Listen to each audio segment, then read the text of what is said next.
Non, non. D'accord. D'accord. Alors dañuy ñëw directement ci beneen sujet boo xam ne c'est lié. On parle de centrale à gaz de West Africa Energy. Il était prévu que gaz boobu ñu koy alimenter bi ñu alimenter li nga xam ne mooy centrale bi mu ngi war a jóge fële sa GTA. Grand Tortue Ahmeyim champ bi nga xam ne moo nekkee ci côte yu Saint-Louis nekk gisement boo xam ne c'est un partage entre le Sénégal et la Mauritanie. Mais West Africa Energy aussi est secoué par une crise crise boo xam ne c'est entre les actionnaires. Les actionnaires. Dernière information, avant-dernière, on va dire, moi, l'emprisonnement de Samuel Sall, directeur général de West Africa Energy, qui est également actionnaire. Mais vendredi dernier, le Premier ministre Ousmane Sonko a reçu Arona Dia, l'un des actionnaires. Moom manifestement àndul lool ci li nga xam ne mooy emprisonnement bu Samuel Sall parce que dit-il nee na mën na gàllankoor projet bi nga xam ne c'est exécuté jamono ji à 95%. Déjà réaction sur cette rencontre-là, est-ce que mën na dégager des perspectives positives pour cette affaire-là? Bon, le projet particulièrement àndul lool ci emprisonnement bu Samuel, oui. Mais kenn àndul ci emprisonnement bu Samuel Sarr. Parce que c'est une affaire entre actionnaires, entre associés. Donc je crois que l'un des associés, en l'occurrence Moustapha Ndiaye, war na revenir à la raison pour trouver une solution extrajudiciaire à ce conflit di ko booleeg ay partenaires. Abus de biens sociaux boo xam ne mu ngi porté sur 8 milliards de francs CFA précisément. Waaw, que son avocat a contesté en disant 2 milliards. 2 milliards. Mais toujours est-il que problème de justification yi ñu war a jox le conseil d'administration la. yoo xam ni on a jugé ça insuffisant. Et parallèlement aussi Samuel a porté plainte également une plainte qui n'a pas été instruite. Léegi au lieu que ay actionnaires di régler seen gestion à coup de plainte devant la justice, je crois que nous devons revenir à la raison, trouver une solution à l'interne. Parce qu'il s'agit quand même d'une centrale qui produit 300 mégawatts. L'énergie n'est que un secteur névralgique, maintenant, c'est bien, parce que Arona Dia c'est bien que nous le Premier ministre nous mais j'espère que nous avons West Africa ci bopam. Parce que West Africa, mon angle bi ma koy posé. Oui. Mooy infrastructure la boo xam ne man dama jàpp ni dafa revenir à la Sénégal. Même bu fekkee ni ay entrepreneurs sénégalais ñoo am initiative bi. Avec leur partenaire turc ba tabax ko. Am na ci conflit d'intérêt ak délit d'initié boo xam ne y a un ancien DG de Sénélec et ancien ministre bu ci nekk un ancien conseiller de Macky Sall mooy Arona Dia. Moo rencontré kii. Donc ñooñu la décrier seen participation ci fleuron boobu. Léegi qu'est-ce qui se passe? Sénégal courant coupé wu fi. Non. Amul délestage. Ça veut dire que la production est suffisante. Mais la production est suffisante parce qu'on prend 300 mégas aussi de Car Powership, le bateau turc là qui est au large de Dakar. Dont le contrat est à terme d'ailleurs. Donc loolu également West Africa c'est 300 mégas. Kon tey jii bu ñu résilier woon le bateau turc là nga xam ni on lui paye 193 à 198 milliards par an. Considéré comme un grand scandale par beaucoup. C'est un scandale. Oui. C'est un grand scandale. C'est une centrale par an. West Africa a coûté 230 milliards. 2 ans, le Car Powership, c'est une centrale de la dimension de West Africa. Plus que ça. Donc tu signes des contrats de 5 ans comme ça, dont 109 milliards de carburant, quand même, il y a un marché. Un autre bateau qui doit approvisionner au gaz qui se fait payer presque 3 millions d'euros par mois à ne rien faire. C'est beaucoup de scandales qu'il faudra auditer. Ouais. Mais pour rester sur West Africa, 300 mégawatts, le bateau turc de produire, il doit compenser. Il le bateau turc. Mais actuellement, à l'heure où on parle, West Africa produit aucun mégawatt. Il fait un lancement sur 100 mégawatts. Parce que nous fonctionner au gaz, parce qu'il y a gaz. J'avais dit qu'il n'aurait pas de gaz, non? Oui. J'avais dit qu'il ne fonctionnerait pas. Est-ce qu'il fonctionne? Pas encore. Je voudrais tellement avoir tort sur cette ligne-là, parce que l'outil le bon il doit fonctionner. Parce que nous investir autant de milliards sur une centrale sur le plan de la conception, il faut paralyser d'avance. Morne, une centrale neuve, nous avons les tests de production positifs et ça s'arrête là. Tout simplement parce qu'il y a du gaz. Tout simplement parce que BP n'a pas gagné gaz. À Sangomar, il y aura du gaz aussi. Mais carte TCF, ce n'est pas beaucoup. Il y a Carteranga, il y aura du gaz. Mais on dit 2028. Mais right now, c'est GTA. Moi, il faut négocier avec BP et Cosmos pour que nous ayons le petit gaz pour doxal suñu ay centrale avec suñu ay industrie de pointe. Donc légui West Africa doit être récupéré par l'État tout simplement. Arona Dia ak Ousmane Sonko li ñu wara waxtani moy naka lañuy def ba Sénélec mom West Africa. Ñom déjà ñu am problème sen biir. Pour arranger len c'est simple. 230 milliards ngeen ci defoon 230 milliards ngeen ndangam ngeen doon sentu li ngeen doon sentu mu ngi nii léegi seen xaalis a ngi nii ku ci ameel sa morom xaalis ngeen fayante système de dette croisée mu jeex. West Africa. mënuñ leen bàyyi ñu nekk actionnaire ba tey mais minoritaire. loolu tamit Sénélec nekk majoritaire. loolu tamit option mais largement majoritaire. loolu yëpp option la. PPP option la. oui. Mais man li ma gis mooy. ñu désintéressé leen ñu dugal seen xaalis fi parce que man dama bëgg ñu jëm ci Sénélec nekk exclusivement producteur d'énergie et non acheteur d'énergie. dellu ci li taxoon ñu sos ko effectivement comprendre te loolu aussi bien avec West Africa la ñu war a négocier avec Kunun Power parce que 77% de la production bi ñuy jaay da koy jënd. Donc Kunun Power Malicounda Power Toben Power ñoom ñëpp Sénélec toog ak ñoom xool nu muy récupérer ces outils de production là. mu nekk sous contrôle Sénélec surtout que Sénélec mooy yor charge day fay location mooy fay hydrocarbures mooy fay OM mooy maintenance ak ingénierie. Mais Sénélec a toutes les charges loolu autant nga jël outil bi nga assumer. Sénélec nekk une grande société donc loolu mooy li war a nekk yoon. Donc West Africa au lieu ñu koy fay 140 milliards par an. nga xam ni 2 ans rek day doon 280 milliards maanaam lu ñu ci def ñoom. un retour sur investissement déjà. nga war ko continuer fay 23 ans 140 milliards. mu nekk plus de 3000 milliards. loolu yanuwul maanaam loolu bi tey moo ko defal ay nitam ay anciens DGM anciens ministres anciens. xam nga seen affaire initiée la. mais comme ak waa kër Macky Sall ñoom Arona Dia. cautionné par le sommet de l'État. mais c'est Macky Sall.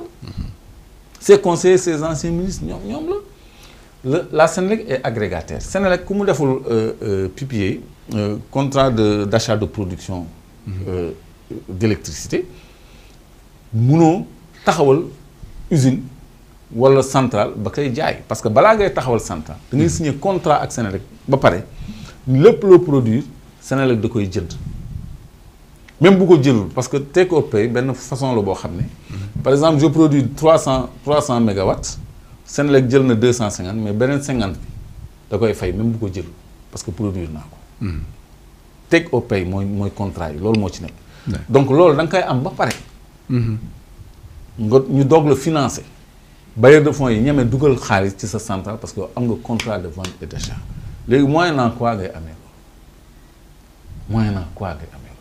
moo tax il faut lancer un audit de Sénélec parce que nit ñi dañuy ñëw ak benn PPA contrat de vente et d'achat d'énergie sur 300 mégawatts après banque yi ñëw financer parce que c'est viable le contrat est là il est en béton donc doo tabax bu pare di chômer sauf que nga def yëfu cuune tabax bu pare amoo gaz loolu moo téye West Africa mais West Africa bu tourné woon heure bi mu ngi joxe ay facture am. D'accord dinañ ñëwaat ci West Africa particulièrement mais tey par rapport à ce projet là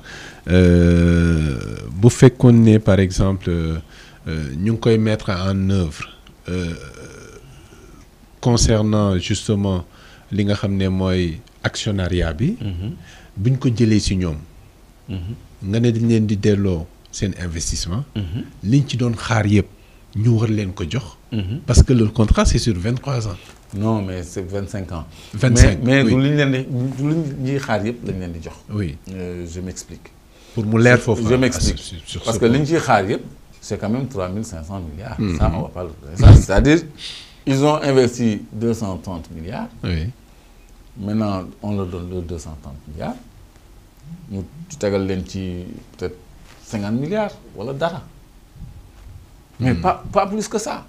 tegal leen ci benn 50 milliards ñoom ñu séddoo ko après ils ont récupéré leur investissement et ils ont eu des milliards en accord avec le gouvernement nga am sa cash léegi après tu te réinvestis ailleurs. D'accord. moo gën nga xaar 25 ans pour am ay contrats yoo xam ne kenn du ko nangu. Oui, yaa ngi décrié tout à l'heure la démarche de peut-être Pape Demba Bitèye qui était directeur général de la c'est pas connu, hein? Oui, c'est un benn groupe la. Mais tey est-ce que mën ñu jàpp ne aussi démarche bi ñu am.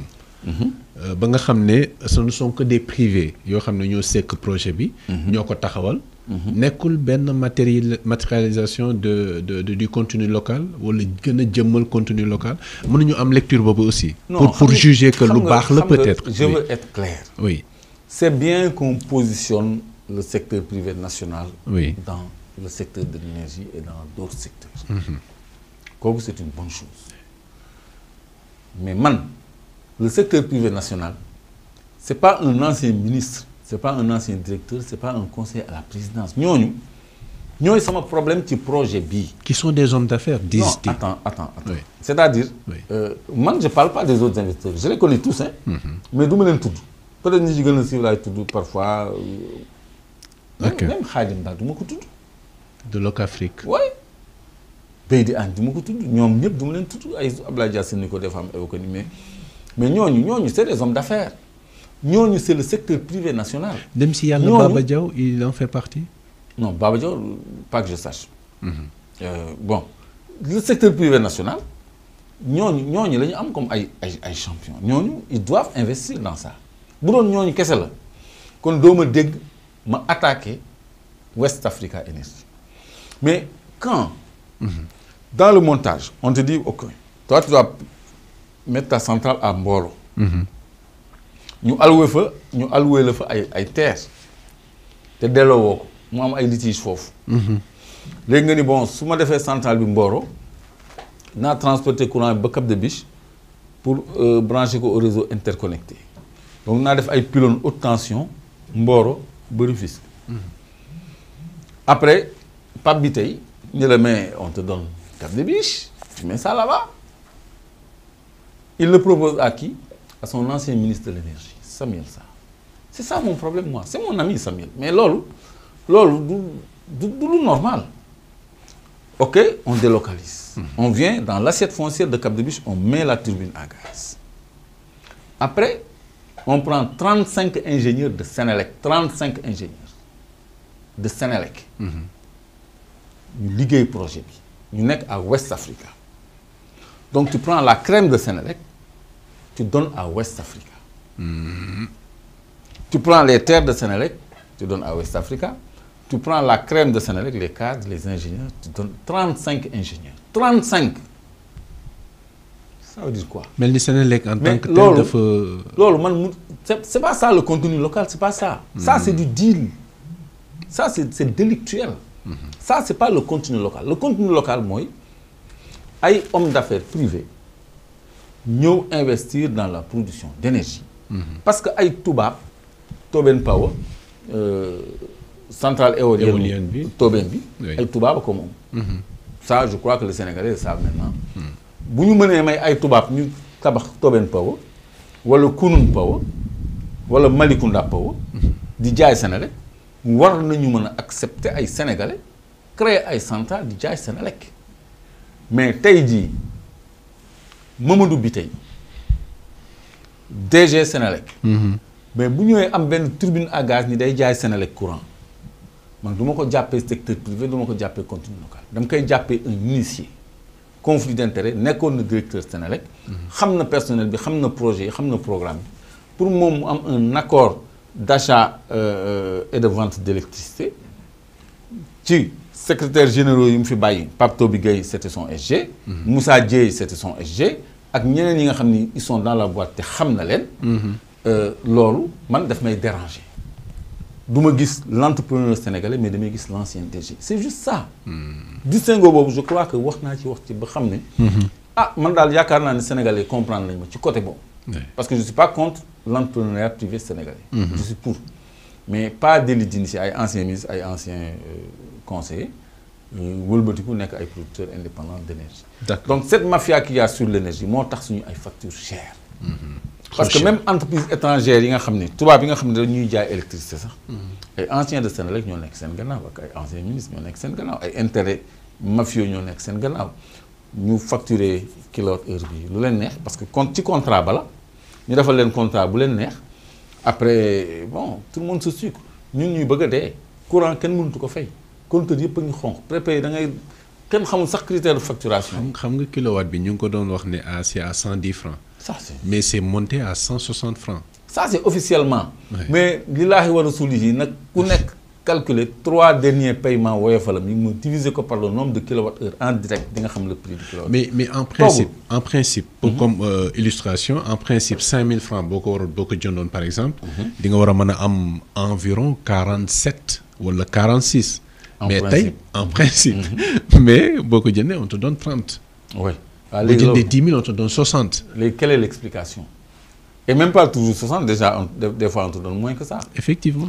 Quand tu divises par le nombre de kilowattheures, tu trouves des prix de kilowattheure qui varient. Tu vois, c'est de l'arnaque, c'est du racket. Sénélec, nous l'avons ça doit cesser. On doit avoir un prix du kilowattheure au Sénégal. Si vous avez 100 kilowattheures, ça fait que le kilowattheure coûte 150 francs, 100 kilowattheures, ça te coûte 15 000. Mais si tu 15 000, tu as 60 kWh ou 70 kWh. Ça, c'est de l'arnaque. C'est de l'arnaque. Sur West Africa Energy, Clédor, par rapport au montage même du projet, Amadou Ly, PDG de Akile, on se rappelle à mon souci avec la Sénélec concernant d'ailleurs ces compteurs-là, mom daldina xamlé ni dafa am des manquements juridiques yo xamné yu flagrants là. Dans ce dossier West Africa Energy mom japp na ni West Africa ak attribution contrat bi en 2020 dañu contrevenir aux lois sénégalaises en vigueur parce que dit-il la loi qui régit le secteur énergétique au Sénégal